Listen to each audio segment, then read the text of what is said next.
Hello, on se retrouve aujourd'hui pour le 7e épisode de podcast. Pourquoi je suis toujours autant une amoureuse de l'amour? C'est une question que je me pose en fait énormément dans ma vie et j'ai voulu l'aborder dans un sujet de podcast. Cet épisode est un peu... Enfin, j'ai mis quelques notes, mais je vais essayer quand même que ce soit assez naturel. J'ai pas forcément aimé avec du recul, ma manière de faire pour l'épisode Vivre avec les troubles. Donc, je suis encore en train de me chercher, hein, voilà. On va essayer un peu là de mélanger le naturel avec aussi quelques notes que j'ai pu prendre pour avoir quand même un cheminement dans mes pensées. J'espère que ça va le faire. Et voilà, j'ai toujours pas de jingle, donc on peut directement passer à l'épisode. Alors, je me suis demandé d'où ça venait ce truc d'être toujours une amoureuse de l'amour. Tout d'abord, ça vient du contenu qu'on consomme en fait depuis petit. Tout ce qu'on nous inculque par rapport à l'amour, c'est des choses très fortes. On cherche l'amour. Moi aussi, je tire les cartes par exemple, et souvent on me demande quand est-ce que je vais rencontrer l'amour. Et il y a tout ce truc autour de l'amour qui est tellement important, tellement un pilier dans notre vie. Du coup, on se met une pression. Il y a une pression sociale déjà pour être en couple. Il y a la pression de la famille. Il y a la pression qu'on finit par se mettre à soi-même. Et tout ça, c'est alimenté par tous ces contenus qu'on consomme depuis très jeune, dans lesquels l'amour, c'est plus fort que tout. Et j'ai d'ailleurs, je suis partie voir, comme toute personne là, qui suit les trends, on va dire. Je suis partie voir L'amour ouf. Perso, j'ai adoré. Hein, vraiment, j'ai pleuré pendant tout le film. C'est waouh. Et en fait, pourquoi je pleurais? C'est parce que je trouve qu'il y a tellement de beauté dans l'amour et dans l'expression de cet amour, et que c'est trop dommage de s'en priver. J'ai vécu énormément de relations qui étaient très très chaotiques, qui devaient me faire perdre foi en l'amour. J'ai pas... Enfin, ça m'a jamais arrêté en fait. Et je sais que y a plein de personnes qui sont genre ouais, mon cœur est fermé, j'ai vécu cette relation-là, j'en ai marre, c'est bon, mon cœur reste fermé à tout et je ne veux pas revivre de relation, etc. Et moi, j'ai jamais été comme ça.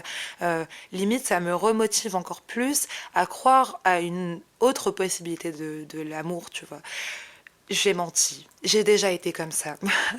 J'ai déjà été comme ça pendant une petite période. En fait, j'ai eu l'impression d'avoir trop donné en amour et pas, de plus en avoir assez pour quelqu'un d'autre. Enfin, d'avoir rencontré toutes les personnes que je pouvais aimer et que je pouvais pas rencontrer quelqu'un encore et l'aimer comme, enfin, autant. Et d'ailleurs, j'avais écrit un poème sur ça que je vais vous lire.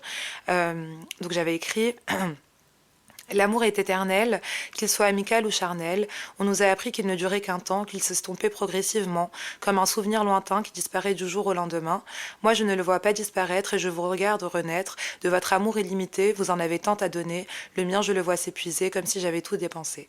Et en fait, dans ce poème, je dis clairement à quel point je sens je vois justement ce que je dis depuis tout à l'heure, je vois les gens qui donnent en amour. Donc moi, justement, aujourd'hui, et comme j'ai toujours été, je donne en amour et j'en ai tellement à donner. Et en fait, j'avais l'impression à cette période-là que j'en avais plus autant à donner et que je me retrouvais dans une impasse où je pouvais en donner qu'aux personnes à qui j'en avais déjà donné, si ça a du sens. Et que je me voyais pas en donner autant à d'autres personnes, comme je l'ai dit tout à l'heure. Et en fait, non. Au final, non. Clairement, c'était juste une phase. Hein. Et là, je me rends compte que oui, je peux clairement donner en amour encore, et j'ai un amour qui est limité en fait, et un amour envers moi, en amour envers les autres, envers des amis, envers des relations, envers les choses de la vie, la beauté de la vie. Et je trouve ça trop important en fait d'avoir de toujours fonctionner avec l'amour et je trouve ça tellement beau en fait au final de d'être comme ça. En fait, ça peut venir aussi d'autres choses, qui est, j'en ai parlé dans le précédent épisode, mon trouble borderline. Donc, j'ai besoin en fait, j'ai besoin d'attention, j'ai besoin d'amour, et clairement c'est dans ma nature au final, tu vois.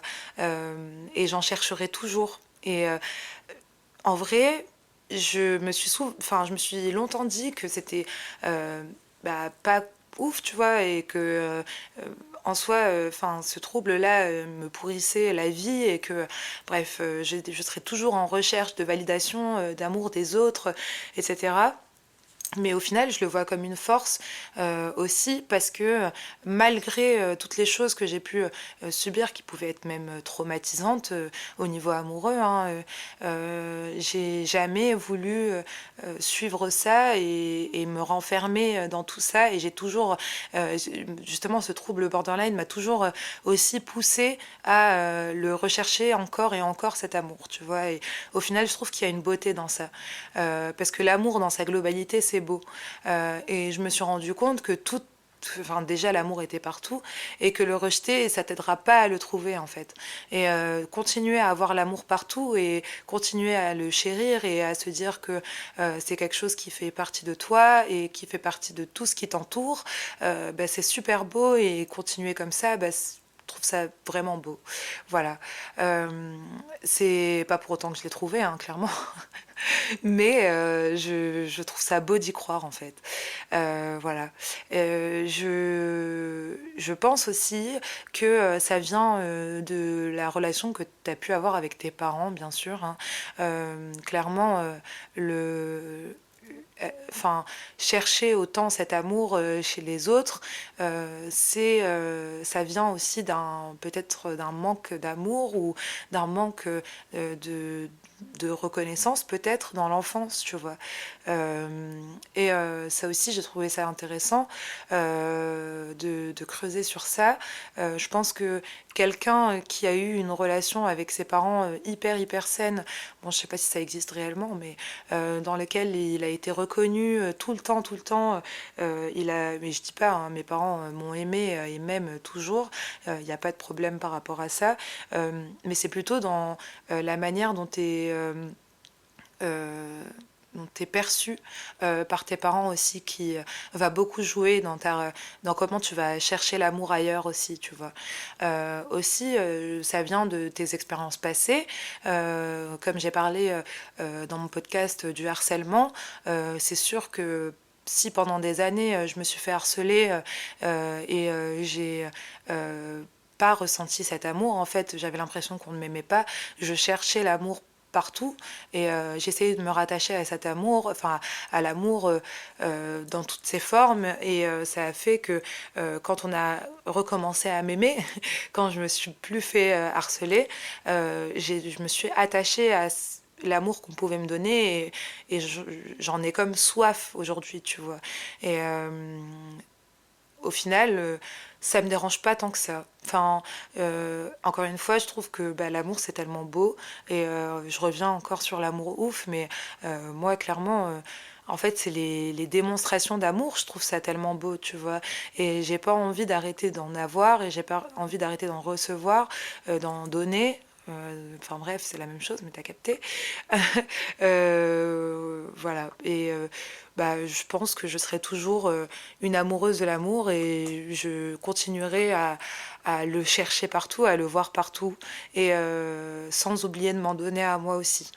Voilà, c'était un petit épisode un peu gnangnan qui parle d'amour, mais je pense que c'est une partie de ma personnalité qui est très importante pour moi parce que vraiment je trouve ça trop important en fait l'amour dans la vie et je voulais absolument en parler dans un épisode de podcast qui au final est assez court parce que l'amour c'est tellement vaste, mais l'amour il y a peu de choses à dire, mais tellement de choses à dire en même temps. Mais pour un épisode de podcast, on sait plus où aller, tu vois. Je te dis d'où ça vient, et je te dis comment moi je le vis, et à un moment, je sais plus quoi dire, quoi. Donc voilà, j'espère quand même qu'il y a place à la réflexion sur cet épisode. Et n'hésite pas à me faire tes retours et à me dire comment toi tu vois l'amour. Et voilà. J'espère que tu as passé un bon moment avec moi et que tu as apprécié cet épisode. N'hésite pas encore une fois à me donner tes retours. Et bah, je te fais de gros bisous. Voilà, et on se retrouve pour un prochain épisode. Salut!